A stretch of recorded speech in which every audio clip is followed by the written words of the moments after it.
Welcome everyone to This is a Revolution, your weekly Revpro podcast. I'm George, joined by Mr. Dave the Mark. Dave, sir, G'day. how are you? Yeah, I'm alright, cowboy. How are you? Doing very well, sir. What is this beautiful hat on your head? Do This, explain. this is the one called Manda's foam hat. So I went over to saw him setting up merch. I saw him coming with this big bag.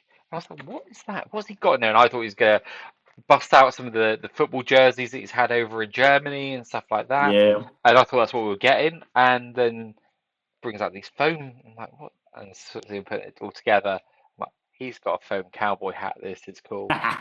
So yeah, I decided to make the first purchase from him in Southampton and go, let's get one. Um, Love that.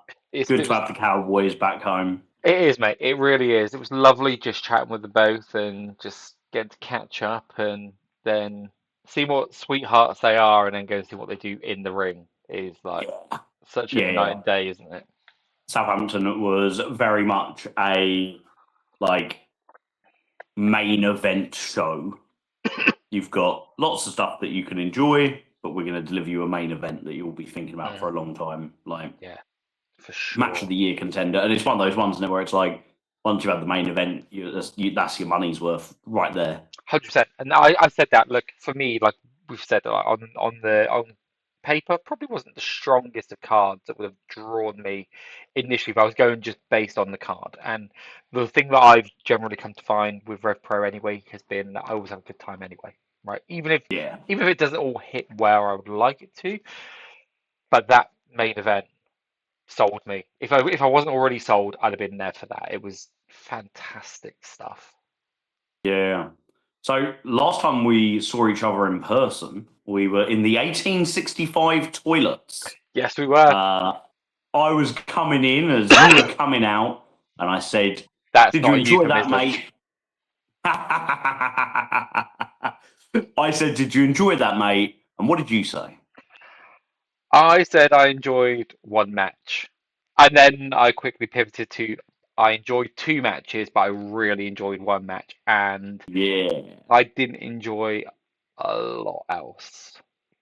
So maybe we should explore that first. Go for it. Obviously, the match that you very much enjoyed was Cowboy Way, Mills and Joshua. Um, Absolutely. Um, did it live up to the first match for you? yes, it did. I was thinking this as I watched it. What's interesting about these things is you've got very different bills. So sometimes being able to compare it is hard, right? So Hmm. the one that I'll give the best comparison to, where I've said before didn't live up to it, but I would have probably held at a higher standard of trying to, was Jacobs Ishii 2, right? Because it was a big match on a pay-per-view, an event show as we call it. And when you do a match, tournament ender, anniversary show, big stakes in front of a crowd at Crystal Palace, and then you bring the next version of that match to the 1865, even when you have those high expectations, sometimes I think you need to temper them because it's a very different kind of match potentially. Because Yeah. you might not be building up to that same level because you might be going for a third down the line. So I thought, okay, I'm not getting my hopes up that it will live up to that level because that was one of the best matches of last year as well. So, but as we went through, I was thinking, I was like, yeah, this is living up to it. It's a different kind of match, but it was still fantastic. Loved it. Yeah. I think an element for me with Ishii and Jacobs was it.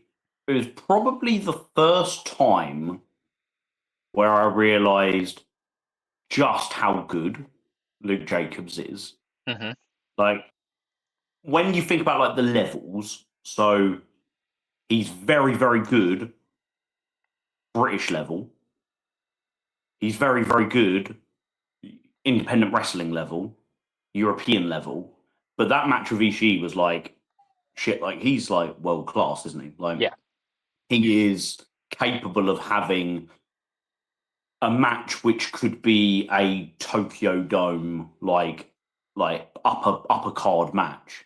Agreed. when you Yeah. think about like the best Wrestle Kingdoms and things like that. It's really, really hard when you think about like WWE and AEW because they're very, very different products. Yeah. And we see it with the way that Zazaya and Igor Blong and Mike DeVecchio are being like infiltrate, like what's the right word? Acclimatized to a Acclimatized. style. Yeah, Yeah. that's it. The way they're being acclimatized into NXT and the way that the versions of them that we will see. Whereas Luke Jacobs very much feels like if he went to WWE or an AEW, he would have to acclimatize also. That's part of the process. But the match with Ishii could have been on a Wrestle Kingdom, and it could have been a 5-star Dave Meltzer match. It should have been a Dave Meltzer 5-star match. He It gave 4 3/4. absolutely should have been. Um, and it's the sort of match that the wider audience would be talking about. It would be all over kind of social media, and it'd be all over the wrestling media in terms of this amazing match on a in front of 50,000 people. Um, Once we saw that, you've like the toothpaste's out of the tube, and so when you go to watch the second one, it's like you can't get that magic back because the magic was in the surprise of just how good it was. Of course, yeah. Um, I think with the first Cowboy Way Mills Joshua match, it was an excellent match, but there wasn't anything about it that was. I didn't realize this was going to be as good as this. I think we all thought it was just going to be an excellent match, and then it was an excellent match. Hmm. And often those are the matches that you can go back to as many times as you like Yeah. because it's not a wow factor that made you love it in the first place. It was just the sheer quality of the 4 people in the ring, the chemistry they've got, the styles working together and working against each other. We could absolutely watch that. Very similar to Young Guns and Lycos Gym. We watched that 3 weeks in a month. Hmm. Yet I loved every second of every single match. Yeah. There was nothing where I was like, oh, it's this again. There was no kind of, trying to get the toothpaste back in the tube. So for me, I was really, really pleased to see that it was as good as the first one, but in no way surprised that it was. And we will get a third one, won't we? That's inevitable. Of When course, that yeah. is the thing that isn't obvious and inevitable, it could be that they decide to do it at an event like it's not going to be high stakes because Nope. that surely is going to be Manders and Jay Joshua, Looks but that it way. could be at like Revolution Rumble or something like that, or it could just be on a random London show, Sheffield show, Southampton show, Coventry show in 6 months' time, or a year's time, or 18 months' time, and it would just be one of those trilogies where you just love getting to see it every time, and hopefully it won't be a trilogy because once we've had the 3, they'll do a fourth 6 months later and a fifth 12 months later. And Absolutely. when you've got wrestlers at that level, you just don't get bored of that. No, no, you're right, and that's it. Is and it is inevitable that we are human, so we're looking for something when we know that these guys have got such quality in what they do and what they bring and the levels they work to. And Manders, like especially, has come in and unknown to us and just grafted and worked against everyone he's at. We've seen the rise of Jay Joshua in Revpro, but we'd heard everything about him. Mm-hmm. Mills, we've seen the progression from Mills over time as well. Mm-hmm. And so you got those 3 guys who have been huge RevPro favorites as well over the last couple of years. So you've got Yep. you've got that kind of bit of expectation. Then you bring in Tom Shire as well, who he's come in. People didn't know a lot about him, but on the few appearances that the guy's made, he I left the 1865 with people saying to me, I want more Shire singles matches. He's great. So Yeah. even he's turned into a favorite. So you've kind of now got these 4 guys who people not only do they expect to see a good match, they want to see a good match from them as well, Yep. and that adds that fuel, that expectation. So seeing how they went at it on Sunday, Like it was everything I wanted. And I'd say again, every one of those guys did great, but Connor Mills again just looked like every one of those guys owed him money. Like just Mate, felt like how snug he is. Mills, Mills when I first, sorry, what was it, 2022? I first went to watch Revpro, and Mills was like one of those people that you'd see on a card, and I'd be like, oh yeah, I remember him. He was the guy that came out during the Osprey Oku match, or I Hmm. remember him. He's Oku's tag partner. Yeah. From then to now, where Mills is genuinely like my favorite person to watch in Rev Pro on a weekly basis. When there's not a Mills match on the card, it's always like, oh, that's a shame. And Hmm. it doesn't matter who the match graphic goes up. Mills on one side, it doesn't matter who's on the other side. I know it's probably going to be one of the best matches that they've had in Rev Pro. He's Hmm. very, very similar to Kanji in that sense. Yeah, that's a great Um, shout. and the journey that the lad's been on, like, he's just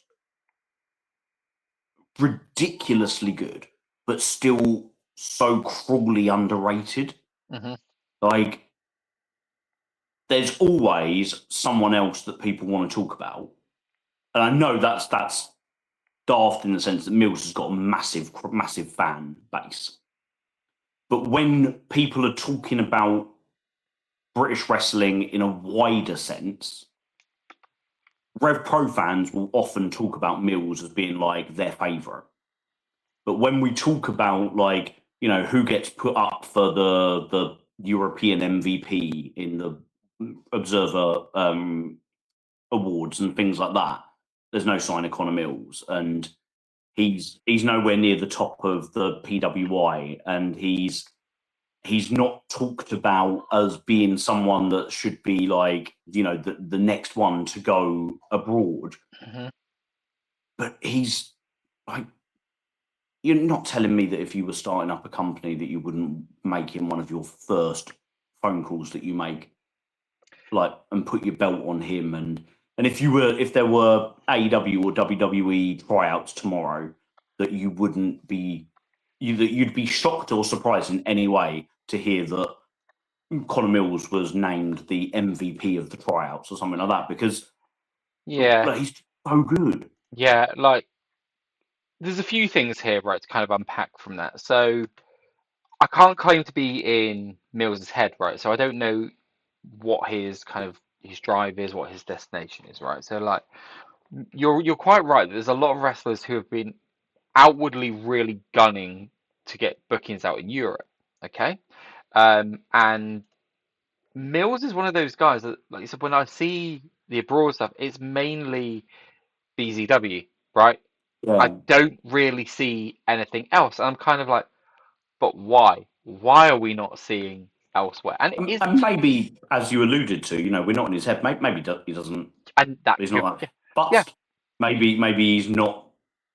yeah, Maybe 16 karat gold isn't on his yeah. bucket list. These, And yeah, maybe there are other circumstances that mean he can't just be readily available to just disappear to Germany for a week or whatever. exactly, Um, yeah. There's those bits that we but don't it know. There's, certainly ain't yeah, talent, is it? That's not the mitigating factor. no. And when we look at, so I'm just looking at his cage match now, right? Because I was just curious because I know that when he does go out to Europe, I mean, look, let's have a look in his last few matches. He was out in Hungary against Peter Yep, Tiani. Um, Naito. That I mean, that in itself is just, that was in France, wasn't it? yeah. That was in France. Jordan Oliver in France. Um, he Maybe oh that's a sign that it's starting to happen for him there. yeah, Effie in France as well. And I know that there is a big following for Mills out there. I mean, God, there's one match from 2024: Connor Mills, Trent Seven, Tristan Archer, and Kushida in France.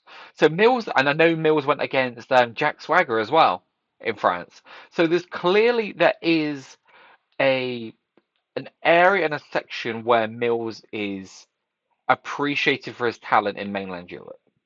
And Mm. again, is he content with that? Is that what he's after? He just wants to go and wrestle and just make a bit of money from it and have some fun experiences. Okay. Yep.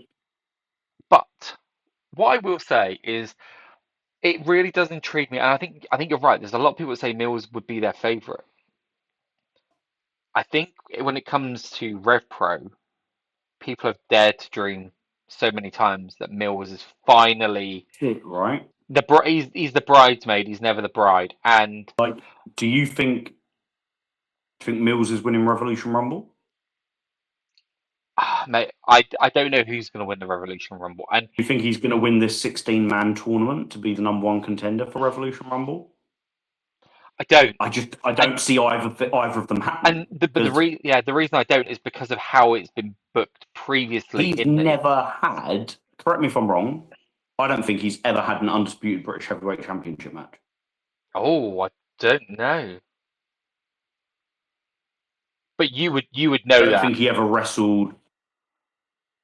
Like let's work backwards. He didn't wrestle. He's not wrestled Jay for it.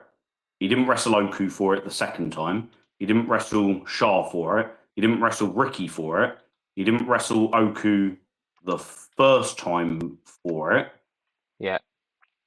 He didn't wrestle Great O'Khan for it.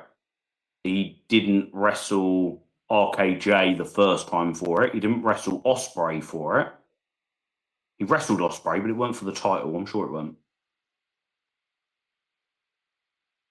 And Yeah, I before don't. that, he was Yeah. literally like, he was nowhere near the title picture. No. And that just seems crazy, doesn't it? To never have even had a shot or I in a main event title match and not win. I don't get it because look, when Uprising was booked, okay, that match with Oku was probably the one that got the most buzz outside of the main event, right? Like That was the match I was most excited for. yeah, and I still think the ending to that was really odd.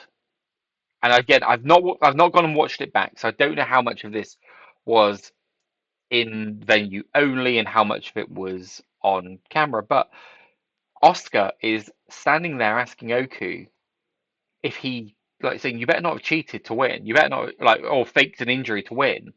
And that Mm-hmm. felt so significant, and it felt like Mills was just caught that it felt like something should be coming off the back of this. And then there Cooled it doesn't down, right? it's been massively pulled down in the sense of yeah, there is something there still, but I don't know. And then Like, for Oku to say that he's done with Mills, mm, and I quite like that because I like the fact that Oku is tunnel vision. He is like Andy literally said it on the wrap up when he said focus is following one course until success. yeah, And Oku is chasing the undisputed British Heavyweight Championship. Getting in the gutter with Mills isn't going to get him there. no, So, although Mills has pissed him off and Mills has cost him a championship match, he's got to just put him in the rearview mirror, chase his goal. And trust me, I don't believe for a second that we're not going to get Mills and Oku out of all of this. yeah, But I thought we'd have more Mills and Oku at the start of this year than we have had. And I'm cool with it because I love delayed gratification. I love the slow build, and I'm invested for the long term, right? mhm, So if they don't pay this off until the end of 2026, I'm going to be there. So yeah, I'm not fussed. But I do wonder how other people feel who maybe don't have as much patience, or just don't find that level of long term storytelling to be as enjoyable. There's a lot going on in Revpro, so you can't have everything on every show, right? no, and you're right on that. Like you can't, and I I think people would trust the process that a little bit more when it comes to Colin Mills if there was something that felt like he'd been given something to level up, right? So Yeah, when I say level up that stature and that standing, because like you said, not even having the title match, that I'd never even realized that until you just said, but that's crazy. yeah. Like all these I people always have, thought it was significant that like JJ Gal hadn't had one yet, mm, and I was thinking like this will be the year he gets it. But to me, Mills gets title run and a title shot, and Mills kind of gets everything before JJ gets it. In the sense that Mills is further along his journey in my eyes than JJ is.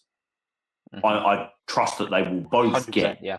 very, very far with it, but Mills has got more years of refining himself than JJ has, and has got so much history with so many people. There's so much between Mills and Oku. There's so much between Mills and Luke Jacobs. There's stuff between Mills and RKJ, wherever he is. There's stuff like that can be dipped into at any point. Yeah, you're right. So yeah, I'm really interested to see if this is the year for him, because it kind of feels like with Jay Joshua as champion and Michael Oku being he's not going anywhere. So he is going to continue to be the guy, whether he's got the belt or not, because he is like the face of Revpro. Now feels as the best possible time for Mills to be the, correct me if I'm using the wrong terminology here, but like the main antagonist. Yes, yeah. Like if they're going to be our protagonists, then he's the main antagonist. Yeah. Because he can turn on Jay Joshua if we want to go down that route and be the bad guy, or flip it and Jay turns on Mills and Mills becomes your baby face and Jay becomes your heel. Because at the moment they play in the shades of grey. And obviously Oku and Mills is probably Revpro's best story that they can just dip in and out of whenever they want to. And the other point there as well is we're also like booking kind of now, but you've got to imagine that Andy's looking at how is this all shaping up for Wembley, right? Because the whole year has Yeah. to be Wembley focused, right? He must have in his head what he wants roughly for Wembley, even if it is like, I want a big showcase match for JJ Gal. I don't yet know who that's going to be, and I'm negotiating and I'm trying to see who I can book. But I know I want a big showcase match for JJ Gal. Like he must have those pieces in a line. Of course, yeah. And then it'd be a case of right now, let's book backwards. The Rumble, we know the Rumble winner gets a shot at the anniversary show. There was a thing that I saw actually, and I don't know whether Andy said this every single time or not, or whether this is just a thing that's been added this year. But I saw that if the Rumble winner, if the champion wins the Rumble, they get to pick their opponent. I think. Oh, that's interesting, because that's a guarantee then, isn't it, that the champion's going to be in the Rumble? So Oku won the first Rumble. Great O'Khan was champion. Great O'Khan went in the Rumble. And then Jacobs won the second Rumble. Oku was champion. Oku was in the Rumble. Got eliminated really quickly, didn't he? Got thrown out by Anthony Ogogo. Yeah. Am I getting my timeline No, muddled up? I thought you were right. No, I think that's right. Yeah, and then we had the epic encounter match with Ogogo in Stevenage. And then last year was run by Shah with Oku was champion, wasn't he, at the point of the Rumble? I don't think was Oku in the Rumble? Interestingly, because if he was, I don't think it's that memorable how he was eliminated. I don't think he was. What, the Rumble just gone, or am I thinking? Yeah. Yeah, he was. He definitely came in because he got thrown. He got eliminated pretty quickly. I remember that. Who was he against? So I mean, they've definitely got precedent for the champion being in the Rumble, but I think this is the first time where it's been like pretty much nailed on. The champion will be in the Rumble, and if they win, they get to choose. Yeah. I think Oku wins the Rumble. Yeah. I just don't believe that Oku doesn't main event Wembley. It's Wembley. It's Revpro at Wembley. You've got to put your aces in the main event. So here, My theory beforehand was Oku's going to win the title between I was just going to say, now and the anniversary, so he yeah. goes into the anniversary as champion. But I don't think he's got time to win the belt between now and the Rumble, given that it's almost nailed on that Jay Joshua's going to defend against Manders. What I have we think got Manders coming up in beats between? Jay at high stakes. No, I don't. No. Do you have the same level of jeopardy as you had when Manders wrestled Oku at Epic Encounter last year, Yeah, or so more or less? it's about the same. Manders, at the minute, it feels like when it comes to the title, he is the kind of like Jericho used to be sort of 98, 99, where he's the guy that you move into that first or second title match after winning the belt, get the Hmm. win, big established guy, but he's not going to be a threat and going to win. That's kind of Yeah, how it feels to me. I. So my early prediction for this year was Oku and Manders headlines Wembley. That was mine as well. And I had Manders winning the Rumble. And I will absolutely caveat by saying I didn't have tremendous faith in my predictions. Hmm. It was, of all the things that were available, this is what I feel would be the best thing to go with. Hmm. So it was kind of more of a this is what I would do rather than a prediction, because generally I like to think that what I would do would be good booking. Andy does good booking, therefore my prediction around that idea pretty solid. And I got a Hmm. lot of last year's predictions right. But Yeah. I was trying to think like who could be a big main event. I don't feel like it can involve Leon Slater, even though I No. think like him and Michael Oku are your aces in the pack in terms of British wrestling right now. But you can't put a main event. We saw it with Uprising. You can't put all your money on Leon Slater when the lad is so in demand and ultimately has bigger priorities, paying him a 100%. lot more money 100%. to prioritize them. Can't blame the kid. No. Definitely Um, not.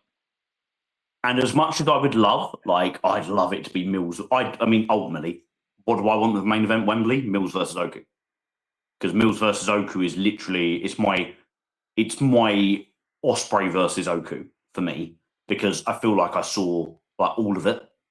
Hmm. Like it's the first big Revpro story where I feel like I took it all in live in the moment. Just it helped me fall in love with the company. But I don't think it's a Wembley main event for your neutral, casual AEW fan, because they're not going to know that story.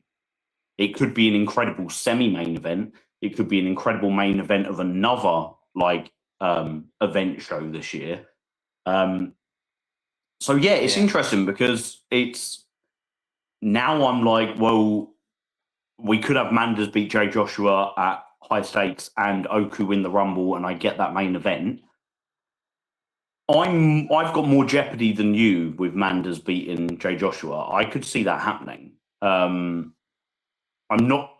I don't think I'd go as far as to say I think it will happen, but I certainly wouldn't be surprised if it happened. Whereas I never felt he was going to beat Oku last year. Mm.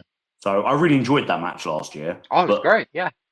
anyone that listens to this or reads the stuff that I write knows jeopardy is so important to my Same. enjoyment of a match. Yeah. It's I can only go so far. You can put on an absolute clinic of a wrestling match, but if I'm already convinced I know who the winner is, I can't go to the top of my Yeah. enjoyment levels with it. I get that. Emotion, So right? yeah, absolutely, mate. Absolutely, emotion and getting lost in it. And Oku versus Manders last year didn't have that jeopardy.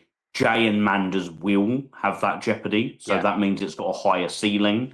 Yeah, I'm very very interested. I very much love the Revolution Rumble. It's one of my favourite events of the year because you go into it.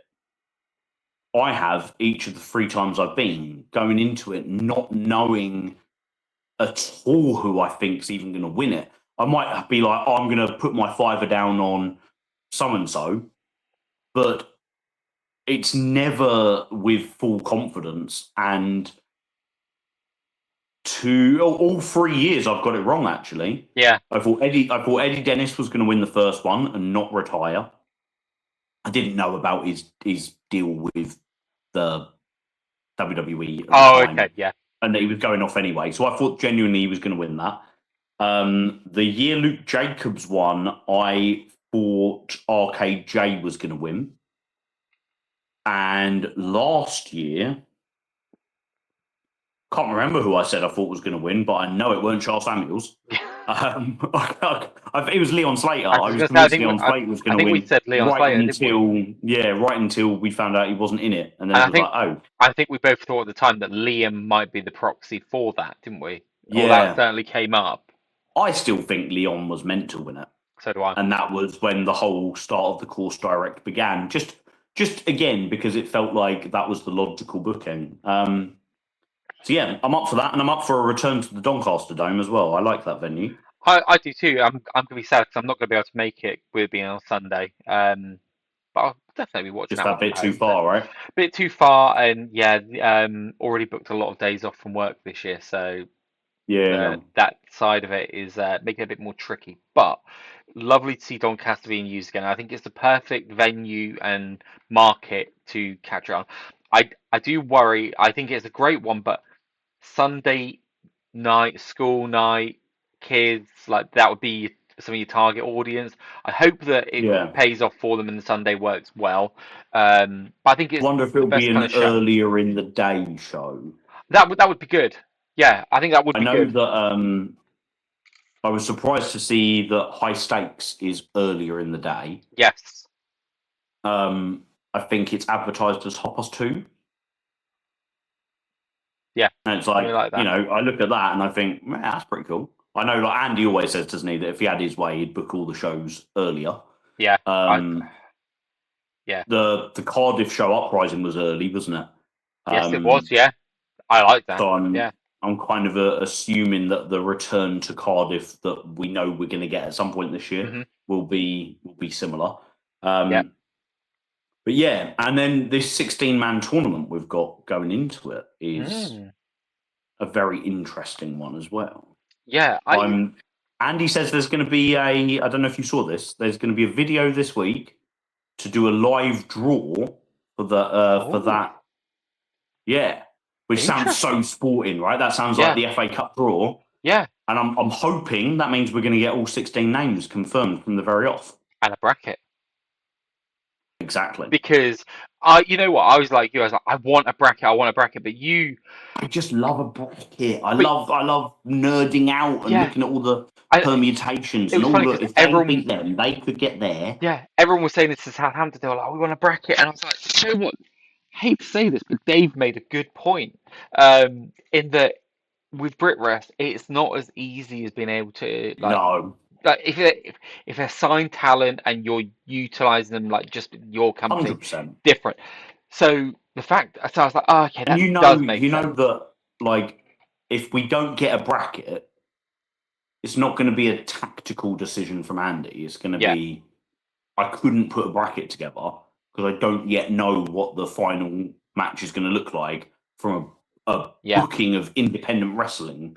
that's Because it, right? why on earth wouldn't you have a bracket, Yeah, especially from a guy who loves sports based wrestling? 100%. You know there would be that reason for it, and it makes when as soon as you said it that day, I was like, that makes complete sense. Like, Mm. so if we're getting the draw, we're getting the names, and then I mean, I'm presuming he's not just going to draw the names and go this one against this.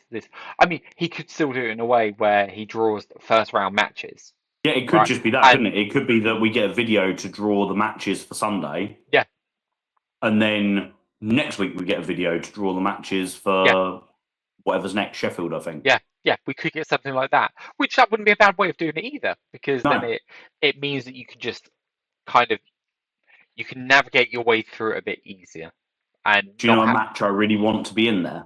What's that? Conor Mills versus Big Tom Shire. Oh, that would be good.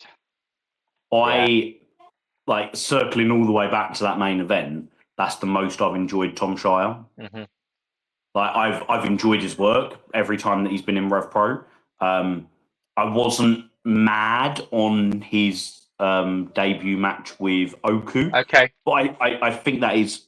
I remember at the time being critical of, and again, not critical because you don't know what it's going to be until you do it. Hmm. But it just felt like they got the order of the matches wrong.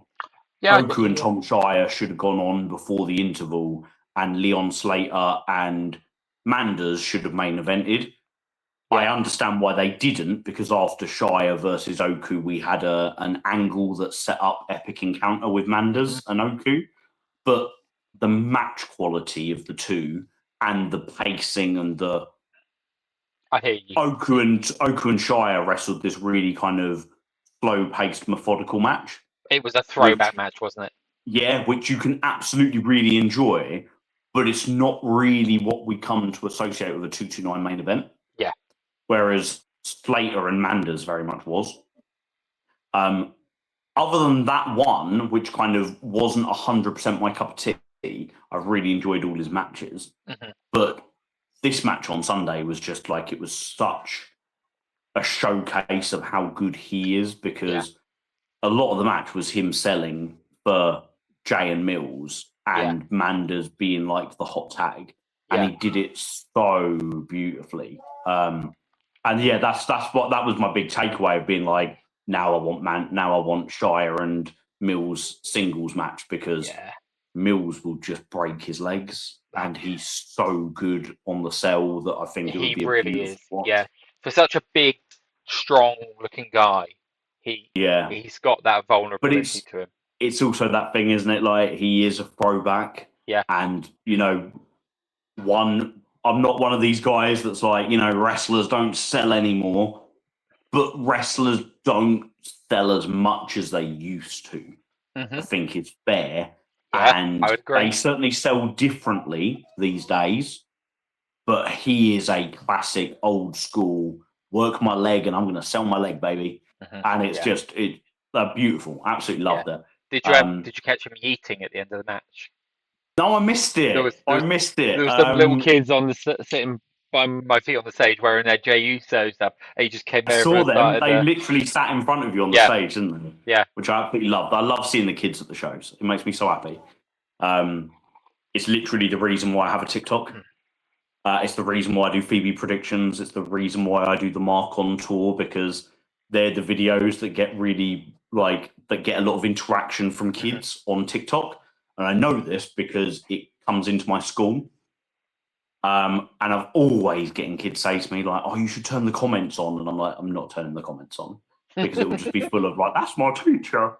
Um, but literally, it's all in the hope that more kids will want to go to wrestling shows, Yeah. because that's the future of the business, right? Like, Yeah. we need another generation of old gits like us that love this stuff.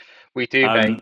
Um, you I've got. said that there was another match on the card that you really liked, but not to the same level. Yeah. Was that Michael Oku and Danny Black? That was Michael Oku and Danny Black, and I thought they did some good stuff. And I'll tell you what it was for me is I would say that match was like a 7.5 out of 10 for me, right? Mm-hmm. And I hold both Which, guys just to, like, take a second to contextualize. That's a yeah, really bloody good score, right? exactly, yeah. What it was for me with that match was there was definitely times you actually said it really nicely there, selling differently, okay, Yeah. and the way some of the selling was done with some of the moves. And this is where being in a certain vantage point of a room live might be different to how it's captured. As we said when we I interviewed Andy love the in fact that you've December. made that point. Yeah, we said that to Andy, didn't we, actually, when we were speaking to him, that Yeah. Because he's got to manage both. um, so for anyone that wasn't there, or hasn't been to the 1865 before, you were sitting in hard cam view. So hard cam's looking at you, and with the ring in front of you, right? Yeah. And so therefore, a lot of the times, hard cam selling would be with their backs to you, Hmm. and then on your left and your right, you've got the two roaming cameramen. Yeah. So the selling would be to the sides Yes. for the Yeah. cameras. Yeah. Now I was stood on the side that Elvin Narayan's filming it. So I've got a cameraman sort of like to my side. So Hmm. I'm getting a lot of the selling looking my way Yeah. because they're looking at the camera. And I was actually really impressed with the selling from Danny Black, especially. Mm. Um, so it is interesting because I wonder if that is literally comes down to a vantage point. Because I think we look for similar things in our wrestling, you and Yeah, I, I think we and do. we Yeah. notice similar stuff. But there was quite a lot for Danny where it was like the story I kind of created for myself in my head was how Oku's working Danny's leg. Danny has a certain type of offense Hmm. that he can't just steer away from. He Yeah. can't suddenly decide, I'm not going to go to my wheelhouse for all my normal moves because my legs hurt. I'm going to have to wrestle a different style because that's not how wrestling works. None of these guys in kayfabe are meant to be experts of every wrestling move ever. Hmm. Of course. Like, Yeah. you're meant to be an expert of your move set because every move is so hard to pull off that you can only kind of master so many. Which is why, And like, for some people, they can throw a super kick and it's just a move, but for some people, it's the end of the world. yes, exactly. Shawn Michaels could hit a super kick and it kill the match. Hmm. The Young Bucks, the Usos, aren't great at super kicks. Yeah. That's why they can't finish a match with it. It's Yeah. not no selling a finisher. It's for me why in my head there are very few moves that are like, oh, that has to be the finish. Hmm. Like a package pile driver, a a muscle buster. Hmm. Like there are certain moves that just look so deadly that Yeah. it's like that has to be the finish. But even then, like with a muscle buster, actually, if you release the neck too early and they just take a big back bump, Hmm. you're shit at doing the muscle buster. Yeah. And therefore it's not the finish of the match. And that's not a criticism of the wrestler doing the move.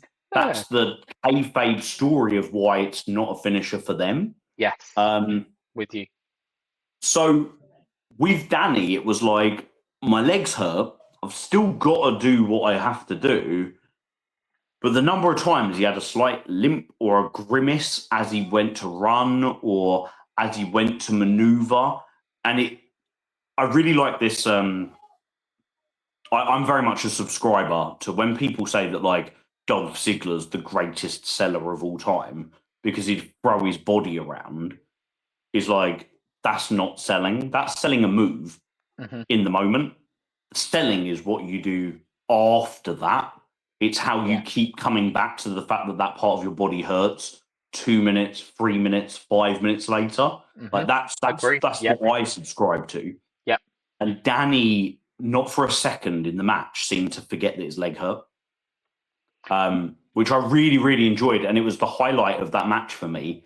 And it's one of those matches where I'm gutted it didn't make the top 10 because I kind of wanted it to. And I don't normally want matches to make the top 10. You have to make the top 10, You have to earn whether it. whether I want it to or not.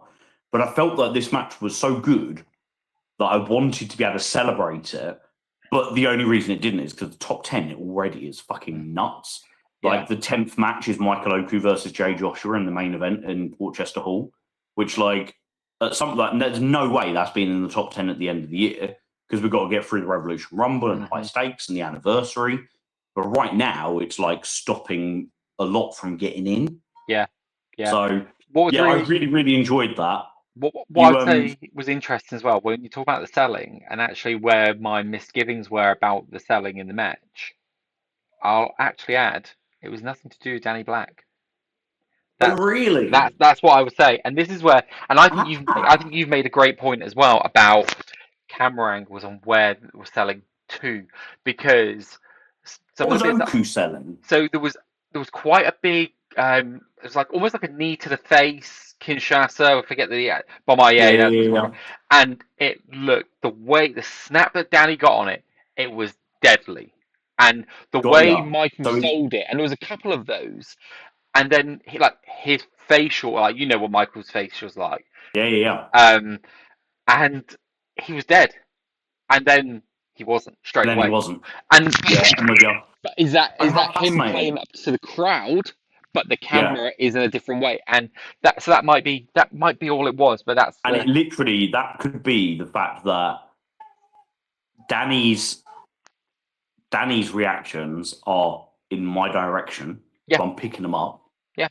and Oku not selling as much as we'd like.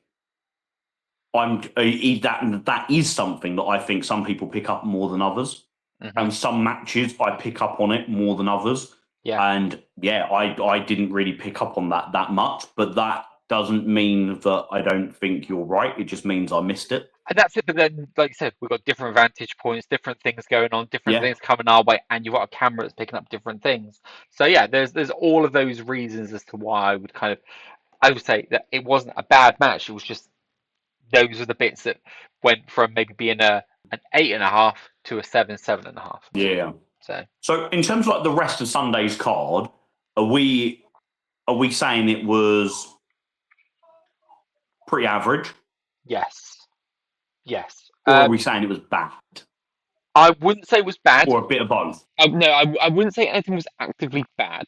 Um, it felt very holding pattern for me in some ways. Huh? Um, Yeah, I think that's fair. the women's division definitely felt holding pattern. And Yeah, it Sky was and Aluna it went was out there. effectively give Sky another win, Yeah, remind everybody of the Sky and Amira stuff yeah. to set up Sky and Amira later down the line, right? I And will the tell you, opportunity to give Luna another run out. there was something that really rankled me about that actually, right? And it's so stupid, right? We've seen videos like the put out videos of kind of where they go when they come out and everything, right? So we know that wrestlers are generally there waiting to come out, right? We know Hmm. this. You have Michael Okunamira walk straight out and Sky Smithson's music hit straight away. And Yeah. there was kind of that bit of me that goes, even with what they did to play it up afterwards, Didn't even occur to me that Sky was coming straight out after them. like literally straight out to the degree that you'd go with how quick she was, you would you would know that she's there waiting, right? And I'm not even And you talking had about Sky in the ring on her own for all that time, right? yeah, There's your chance to, and obviously that weren't intentional. That wasn't planned. yeah. The delay. Yeah, I get that. But that was Um, that was kind of a bit that was just like this just feels like even if they'd done a Luna coming out first, right? And I know that I yeah, yeah. understand why you wouldn't. You want the babyface reaction, but have a Luna come out first, then have Sky come out, and you could almost No, believe but that. that is, mate. That is that's how I think of it. Yeah. Um, I remember when we were down, and I was with Andy Ward, and we filmed the Spinebuster, the media, and we had, he had, we had, he had Nina Samuels wrestling Duchess maybe, um, and or it might have been a match with Amara Jade. But the whole thing was whoever she was wrestling. I can't remember. We filmed both matches, Duchess match and the Namara Jade match. So I can't remember which Hmm. one this was. But the whole point was that the other wrestler was outnumbered by Nina Samuels and her cronies. So they were going to come out first, and then Babyface was going to come out.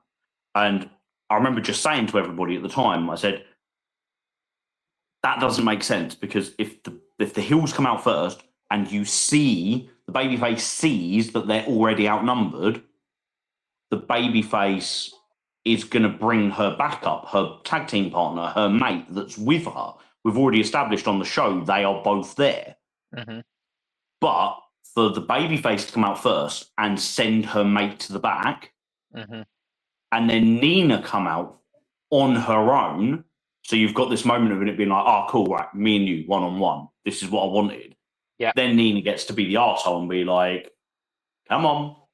And then her two little cronies come out, either side of her, Lucy Couture and Alexander Lockhart. And that was just one of those like little moments. It's like one of the few kind of times in the day where I kind of had a little creative input, because it was like, I think this is a good idea and I think it makes logical sense. Mm-hmm. And everybody liked it. They were like, yeah, cool, 100%, we're going to do that. And that's kind of exactly how it played out on the video, which was like really cool for me, because it was like, I kind of helped bring that little story to life. But that's one where I would be, let's sacrifice a Luna's pop to play into the fact that we're trying to keep Amira and Sky separated. Yeah. And yeah, Luna can go out to a less of a reaction. And you could even, you want to, you could have it talked about on commentary. It's a sort of smart comment that Dave Bradshaw would make. Yeah. Which works really, really well with how he kind of plays his character on commentary. Absolutely. And it's one of those things, it's a very small thing that I imagine 99% of people would go, you're overthinking this. And I probably am, but it's just one of those. That's why we have a podcast, mate. That's exactly, why we're sitting here talking for an hour about Revpro on a Wednesday night. Exactly. And look, I know we've got about 5 minutes before we're due to wrap up, but just to then add into the rest of the show for me, and kind of, like I said, holding pattern in a lot of ways. The cruiserweight division, I'm intrigued to see where it goes. I'm really intrigued to see where we go with Leighton. He's not connecting with me right now, and that's not a criticism of the guy. That's just, I can't see the vision, and I've also seen what he's like in a different casting. Kind of how so interesting, because I'm connecting with him more than ever. Interesting. But similarly, my mate Spike, who I was watching the show with, said to me, I really want him to turn back heel. I think that's when he works best. He feels a little bit, for me at the minute, like, the best way I can describe it, football analogy here, he feels like the Bruno Fernandes in Ruben Amorim's system, whereas he could be Bruno Fernandes in Michael Carrick's system. Yeah. And good analogy. But then also, maybe part of that has been all the losing that he had, and then the few wins he's got. But I'm interesting little angle at the end, wasn't there, between the giving the title back to Joe Lando. Yeah, I thought Cameron that was good. Kai giving him a few home truths as well. I love that as well, right? So Cameron, that was one thing I did love. Again, correct me if I'm wrong. I think that was the first time Cameron Kai has ever spoken live in a ring. 100%. In his career. Yeah, 100%. And that's such a massive moment for the lad, because he smashed it. He was good at it. He was very, because we always said and it could have gone the other way, because the very first, I can't remember what the very first word he said. It was very much like a cool young person thing that I can't do. Of like, he made like a noise as if to be like, I'm going to talk now. And some people in the crowd kind of mocked it. Oh, I didn't hear that. Yeah. No, not mocked it. That's the wrong word. They mimicked it. They made the same sound back.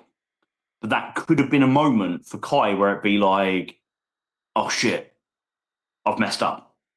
They don't like it. And he get in his head, and he then deliver a shit promo. Yeah. But he didn't. He completely stayed true and just hit a really good promo. And you're like, that's a big step for a lad. Yeah. Like, it was. Being able to talk is a big part of wrestling. 100%. And we've said for a while now about Cam. So again, something felt like he was called off a little bit, and we couldn't kind of pick why. And I wondered if he had a knock maybe for the, because he's not been on a show for a long time, right? No, he hasn't. Like a month. But I wonder if maybe he'd picked up a knock and was potentially. But I mean, we go back into last year when he came away, when we had that Jacob, and we were like, Cam's up next, and then it kind of went off the boil a little bit, and suddenly, like, Nino Bryant's a champion, and Joe. Who would have thought? No disrespect to him, but who would have thought Joe Lando would be cruiserweight champion before Cameron Kai? 100%, and that's why, like, kind of personality-wise, we were like, maybe we just need to see a bit more. And then when he did that, I was like, that's what we need to see. I also really liked the opportunistic side of him getting the turnbuckle, because he didn't actively go out of his way to cheat, that turnbuckle magically appeared Yeah. on the side of the ring. But like, it was fuck it, I'm going to use it. Yeah. And I like that because that's Liam Slater will praise him for that. Yeah. But it Yeah. isn't also just I'm a heel now. I'm going to cheat to win. I'm Will Caven or David Francisco. Like, Yeah. I liked that part. Speaking of David Francisco, him and Trent Seven, did that do anything for you? Sorry, I'm just gonna have to take my headphones out because they've just turned themselves off. I thought that was like, well, let me tell you, I thought it was shit. No, they've literally just turned themselves on. They went power off. Now it's just come back on. So weird. I thought that was good. I think it overstayed Yeah. its welcome a little bit, but I thought it was good. That does seem to be a slight running trend in David Francisco matches. Yeah. And some Trent Seven matches where they're Yeah. just they could be they're just a little bit longer than maybe necessary. But in the same breath, I didn't feel like that one went particularly long. I very much enjoyed it. But in previous matches, I've had that same feeling, so I'm not surprised that you also have it. Yeah, and that I would say that I as liked well. the It was a finish. the finish was good. Yeah. It was also quite funny because it's like Trent can't get a win in Rev Pro, can do it everywhere else, can't do it in Hmm. Rev Pro. And then he's like, well, fuck it, I'm just going to get disqualified because I get to punch this twat in the face Yeah. with a belt.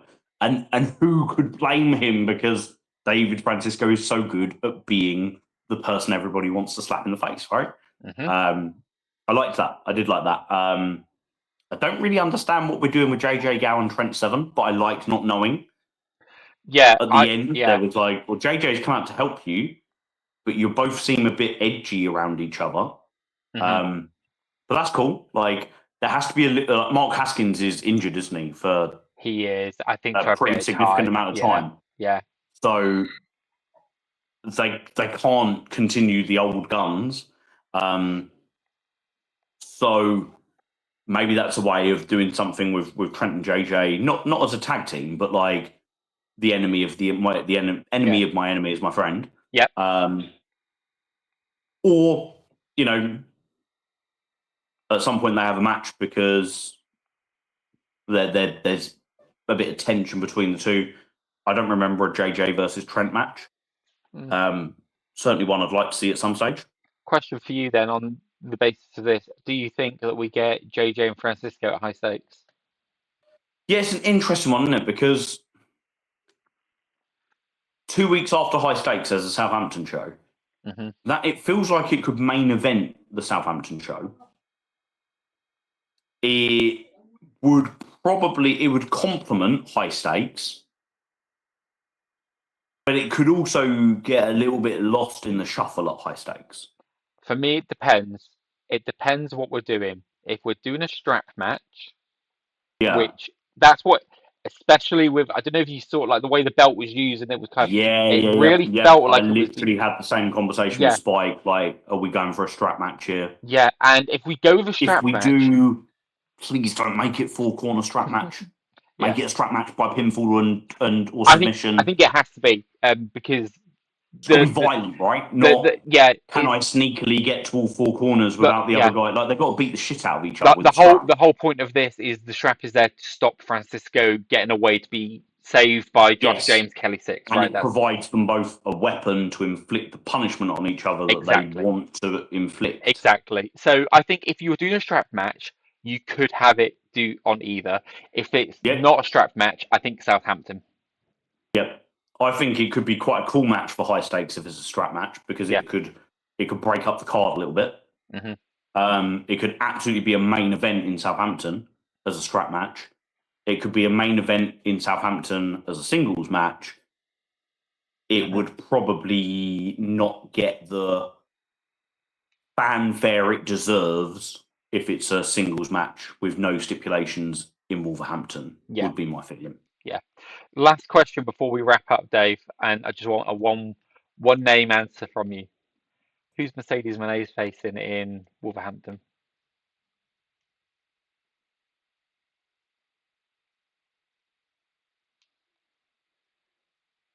I'm going to give you a one-word answer, but I might have to think. Yeah. Well, I've thought about this already, and I don't have the answer. so I'm gonna tell you my answer. My answer is Alexis Falcon.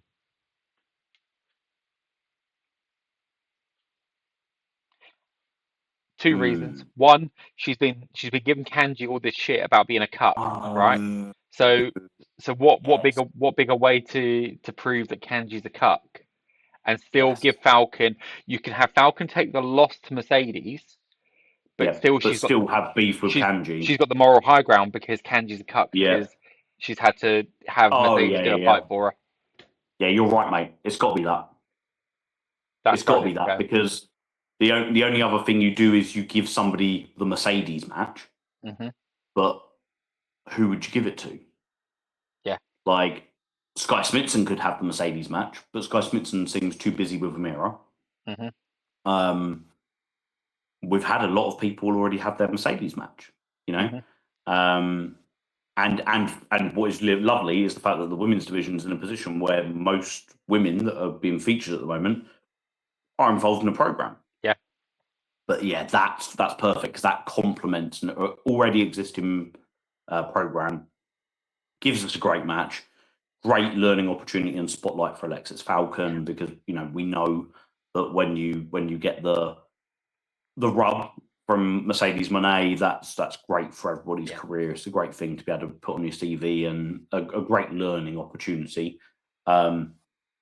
And you're going to get a really high profile big match film contest. Yeah, that's the one for me, mate. Absolutely. Well, that sounds like a great place to wrap it up, my friend. It's been Yeah, fun. enjoyed that, bro. Absolutely. Till next time, my friend. Catch you later.